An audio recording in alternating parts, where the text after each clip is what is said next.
도널드 트럼프 대통령이 불법 체류 이민자들이 사회보장 혜택을 받지 못하도록 하는 행정명령에 서명했습니다. 백악관이 공개한 행정명령에서 트럼프 대통령은 연방 사회보장국과 기타 부처에 자격이 없는 외국인이 사회보장법 프로그램으로부터 자금을 수령하지 않도록 지시했습니다. 트럼프의 메모는 또한 10월 1일까지 최소 신계 연방검찰청의 사기 수사 프로그램을 확대하고 사회보장 기록이 불일치하는 100세 이상 인원의 소득 보고를 조사하도록 요구했습니다. 범죄는 물론 어떠한 위반 경력도 없는 한인 대학 교수가 비자까지 돌연 취소돼 귀국해야 하는 것으로 현지 언론들이 보도했습니다. CNN은 휴스턴 대학에서 수학을 가르치던 한국 국적 교수의 비자가 갑작스럽게 취소돼 담당하던 수업을 마무리하지 못하게 됐다고 휴스턴 크로니클 등 지역 매체들의 보도를 인용해 전했습니다. 한인 전영선 박사의 비자 취소에 대한 소식은 온라인 커뮤니티에 게시되면서 많은 네티즌들의 관심을 모으고 있습니다. 전 박사는 OPT 과정을 통해 교수직을 수행했으며 H-1B 취업비자 발급 지연으로 다른 대학원에 등록해 학생 비자를 발급받은 것이 문제가 된 것으로 추정됐습니다. 도널드 트럼프 대통령이 중앙은행인 연방준비제도의 제롬 파월 의장에게 금리 인하를 촉구하면서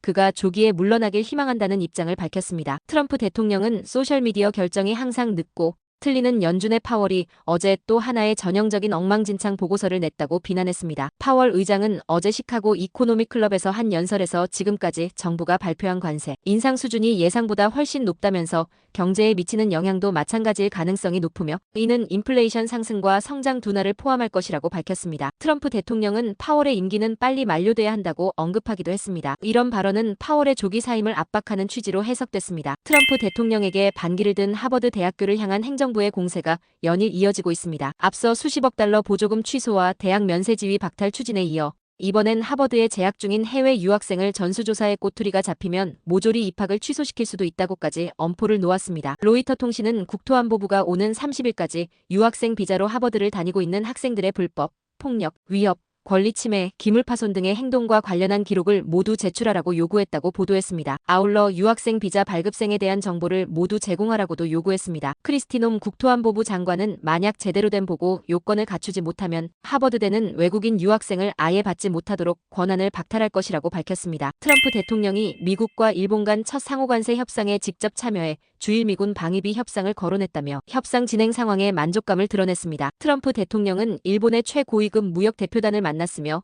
매우 생산적인 만남이었다고 소셜미디어에 적었습니다. 아사히 신문 등에 따르면 트럼프 대통령은 이 자리에서 주일미군 주둔비 부담 방식이 불공평하다고 지적했고 관세 협상에서 방위비 문제를 함께 다루겠다는 의중을 드러낸 것으로 전해졌습니다. 미국은 지난 2일 발표한 상호관세 관련 협상에서 한국, 일본, 인도, 호주, 영국 등 5개국과 협상을 우선시할 방침으로 알려졌습니다. 한국뉴스입니다. 정부가 내년도 의대 모집 인원을 증원 이전 수준인 3,058명으로 다시 돌아가겠다고 밝혔습니다. 이주호 부총리 겸 교육부 장관은 국민에게 송구하다면서도 내년 의대 모집 인원을 증원 전인 3,058명으로 동결하겠다고 밝혔습니다. 의정 갈등의 시작이었던 의대생 증원 정책이 사실상 백지화된 겁니다. 그러나 당사자인 의대생 단체는 정부가 의대 정원이 아닌 모집 인원 동결이라며 의미를 축소하고 있고 필수 의료 패키지 폐지 등 다른 요구사항은 진전이 없다며 공식 입장이 없다고 밝혔습니다. 다음 주 월요일 내란 우두머리 혐의 2차 공판에서 피고인석에 앉은 윤석열 전 대통령 모습이 처음으로 공개됩니다. 서울중앙지법 형사합의 25부는 오는 21일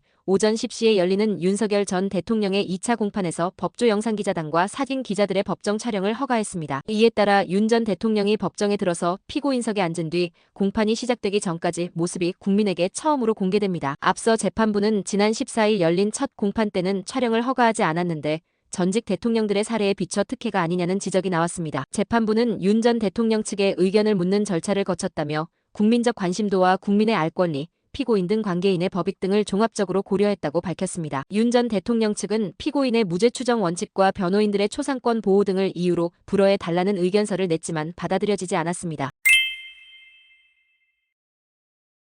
최근 화재로 인해 신체적 및 정신적 어려움을 겪고 계신가요?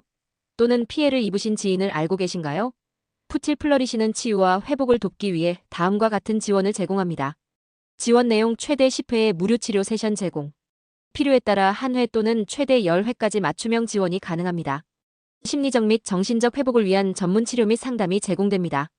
화재 피해로 인해 어려움을 겪고 계신 분들은 주저하지 마시고 도움을 요청하시기 바랍니다. 푸틸 플러리시는 여러분의 회복을 돕기 위해 함께 하겠습니다. 문의 및 신청 연락처 또는 웹사이트 정보를 확인하세요. 끝으로 날씨입니다. 남부 캘리포니아 오늘도 선선한 날씨 보이겠습니다. LA와 오렌지 카운티 지역 낮 최고 기온 64도, 밤 최저 기온 53도 예상됩니다. 밸리와 인랜드 엠파이어 지역 낮 최고 65도, 밤 최저 50도 전망됩니다. 해안가 지역 낮 최고 63도, 밤 최저 53도, 산간 지역은 낮 최고 49도, 밤 최저 26도, 사막 지역은 낮 최고 61도, 밤 최저 45도 예상됩니다. 오늘의 뉴스 읽어드렸습니다.